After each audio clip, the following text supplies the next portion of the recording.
to our second Go Live event. Today we're going to be talking about cardio.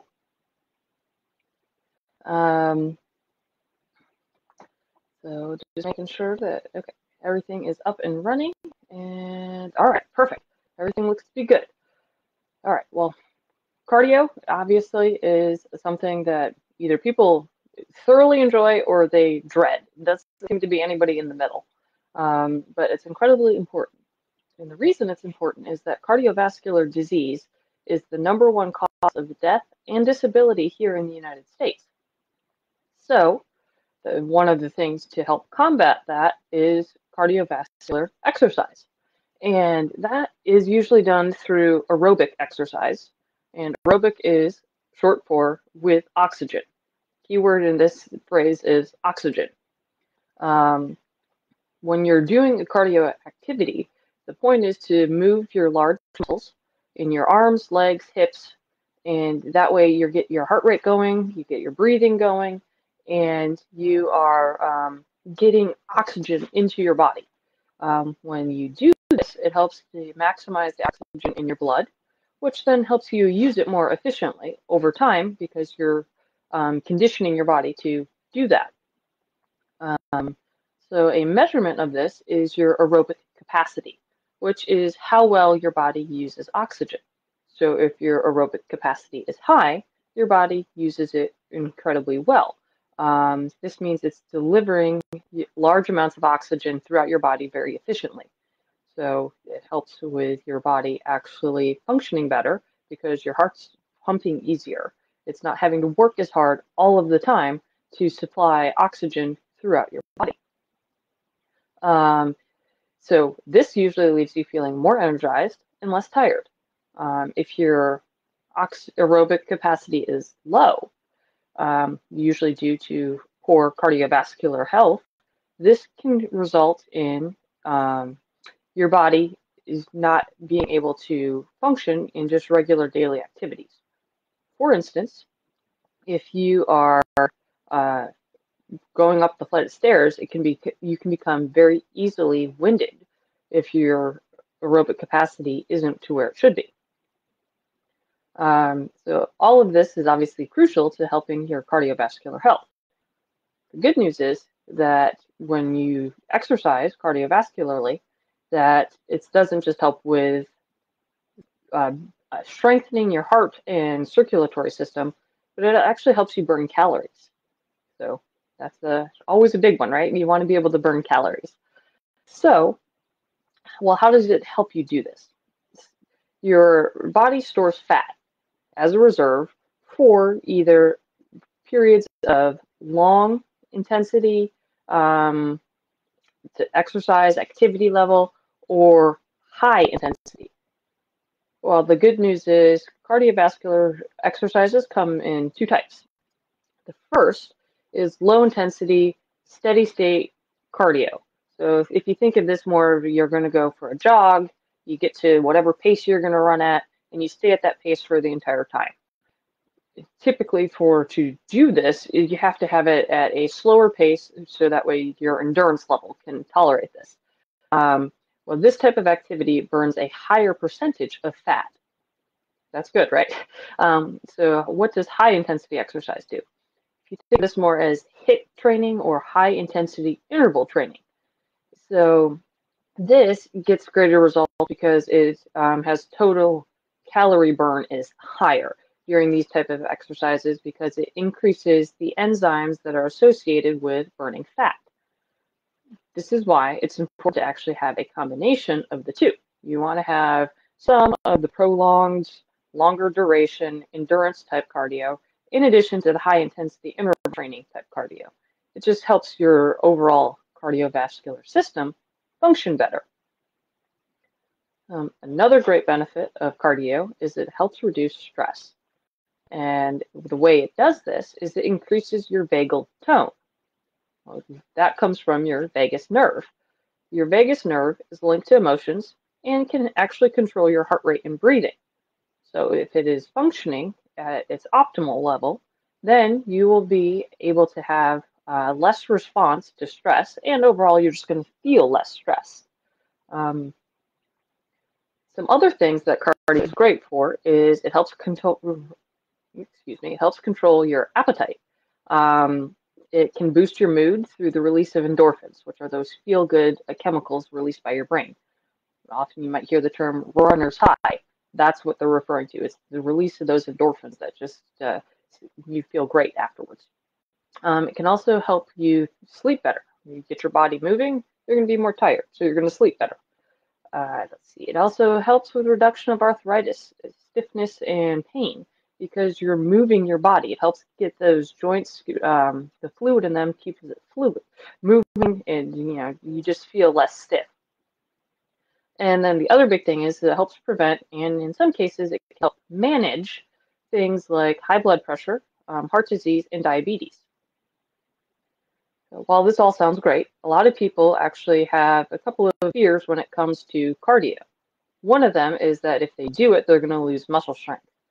And in some cases, yes, as you're doing things, you're going to reshape your muscles, so they might lose some strength if your definition of strength is, certainly being strong. But overall, this isn't true. If you do regular training, regular cardio training, it can actually help you improve your muscle growth. It does this through the improved circulation. When your circulation is great, you're getting oxygen and nutrients to your muscle fibers, which is important, but you're also removing all the toxins that can be built up. In the long run, and not only does this help your recovery in cardio, it actually helps your recovery if you do strength training because of getting rid of those toxins. So on the other hand, you have people who they do only cardio. They don't do any strength training. So while their cardiovascular function is incredibly high, their muscle strength is not. And this can actually lead you to be more prone to injury if you don't have any strength training. So the key thing is to actually have a nice balance. You want to have cardiovascular training, you want to have strength training, and you want to have mobility, which would be like stretching or flexibility exercises, such as like yoga or something. So every week, your goal should be to have some level of those in all of your exercises, which obviously it sounds like a lot, right? Trying to fit all this in, but there's ways to be able to do that. You don't have to do cardio every day. Your goal should be to incorporate it on a frequent basis, but not every day. Your body does need time to recover. But one word of warning before we jump into how to incorporate cardio into your daily life is to always go get cleared by your doctor before starting any new exercise routine, but especially cardio, if you haven't been doing it in a while, or if you have a past medical history of having some medical conditions that might affect how your heart functions. Once you're cleared, the big thing is to start slowly. You don't want to just jump right into it because that's how you get injured. And as you gradually start increasing your pace and duration of your sessions. So for instance, if you are going to start with walking, walk for 5 minutes in the morning, and then walk for 5 minutes in the evening. Gradually increase the length of those sessions, and then once you get the time to where you want to be, that's when you start increasing pace. Part of this is because your body does adapt quickly. Our bodies are amazing things, and so it adapts to any situation we put it in if we do it repetitively enough. So you want to vary the type of activities you're doing, and this will keep your body challenged, not knowing what's going on, and you'll see better results overall. So in order to vary things, you can try using different equipment, you can try different activities. So if you start with walking, maybe try going for a bike ride. Or if you have like a rowing machine or at your local gym or swimming. Swimming's really good because it's less stress on your joints. But whatever it is, just try to change up what you're doing. Then the next thing is as far as training at the appropriate intensity levels. So you can figure this out by measuring your heart rate.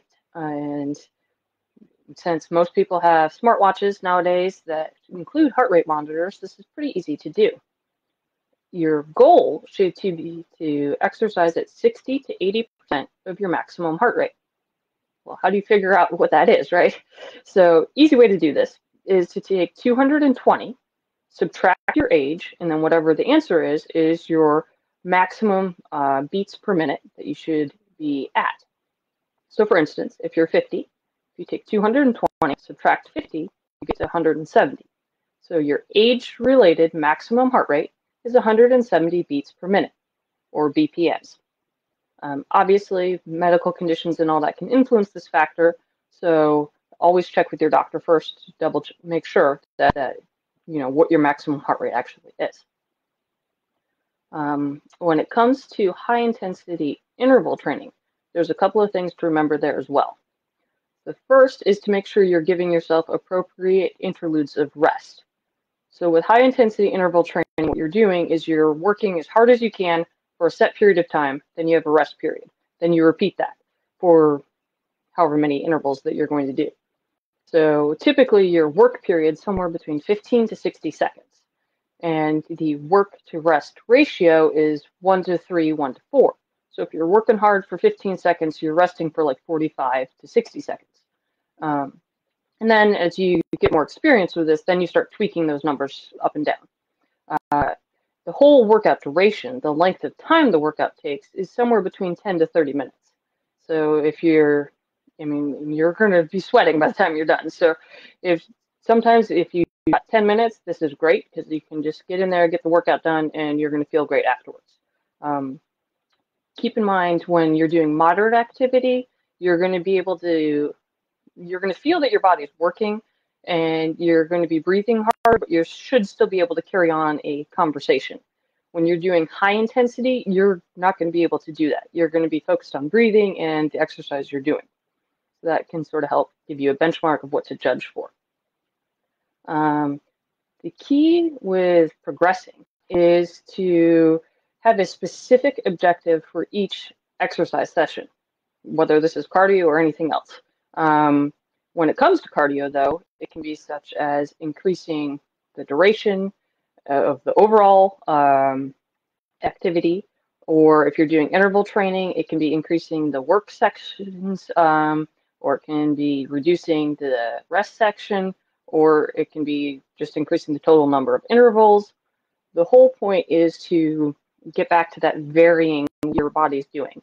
So that way it doesn't know what to expect, and you're constantly challenging yourself as far as pushing it in a different way.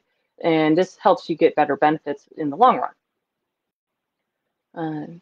And then when it comes to any cardio session, it's very important that you include 3 elements into this. The first is the warm-up. This is absolutely vital to making sure you do not get hurt. The warm-up's usually about 5 to 10 minutes long, and usually it's whatever activity you're doing, just at a lower intensity. So for instance, if you're walking, start by walking at a slower pace than whatever your workout pace is going to be. Same thing if you're jogging or whatever you're doing. The next element is the actual workout itself. And the whole goal with this is conditioning. You want to get your body to the point where you're doing at least 30 minutes of some form of cardio activity for that period of time.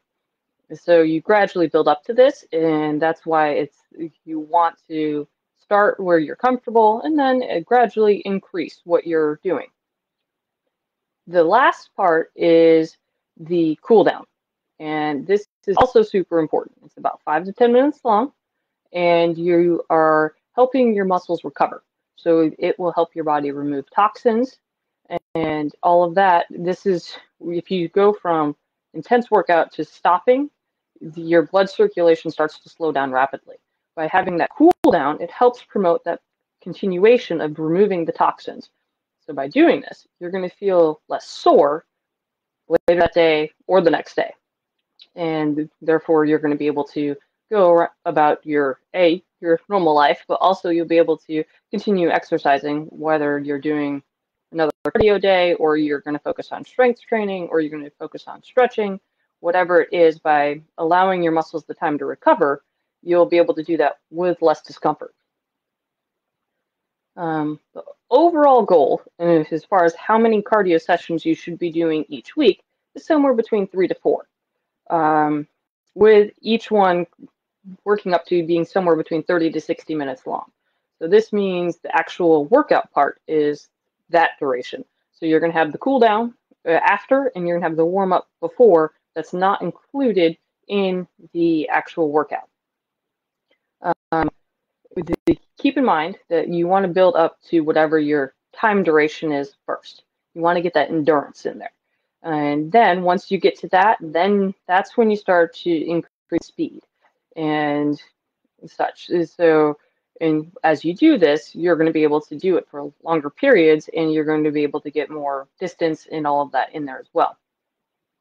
So overall, when you're trying to do cardio, and the idea of having to do cardio for 60 minutes or even 30 minutes is like, oh my God, that's going to be so monotonous. And yes, it can be. So there's some tips though to be able to help with that.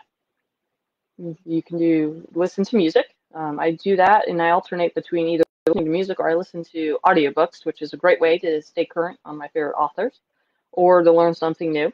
And some people find it's easier for them if they have a workout buddy. Having somebody that you can interact with makes it a social experience, and it also makes you more accountable. Which the whole point of exercise is you want to make it enjoyable in some way, because that's going to make it sustainable, and you're going to more likely want to be able to go back and do it again. And then this has obviously those long-term benefits. The more you do it, the better your body's going to be and better you're going to feel. Some other helpful tips is that you can start incorporating activities into your daily routine that help promote cardiovascular health. For instance, if you're going to the grocery store, park further away. This means you got to walk further to get to the store and walk further to get back. As far as if you have kids and they're in sports activities, which I know that keeps all of us running. It's like if they're in their activity and it's an outdoor activity, there's usually a track. So go ahead and walk that track while they're busy. And this is key just to get your body moving, or whatever activity you want to do during that time. Just get your body up and moving. And that's the whole goal with cardio, is you want to push yourself over time to improve continuously, but don't just, if you have the opportunity to do something, do it. Bottom line is any movement is better than no movement. And so to me, cardio is so important, and obviously for some people, it's not their thing, and I get that, but by trying to tweak it and make it more fun, then you're more likely to enjoy it and more likely to want to continue. I think that is pretty much everything that I had to say about cardio. If you have any questions, please reach out to me. I'd be more than happy to answer them. Otherwise, I will see you in the next training session, and stay healthy.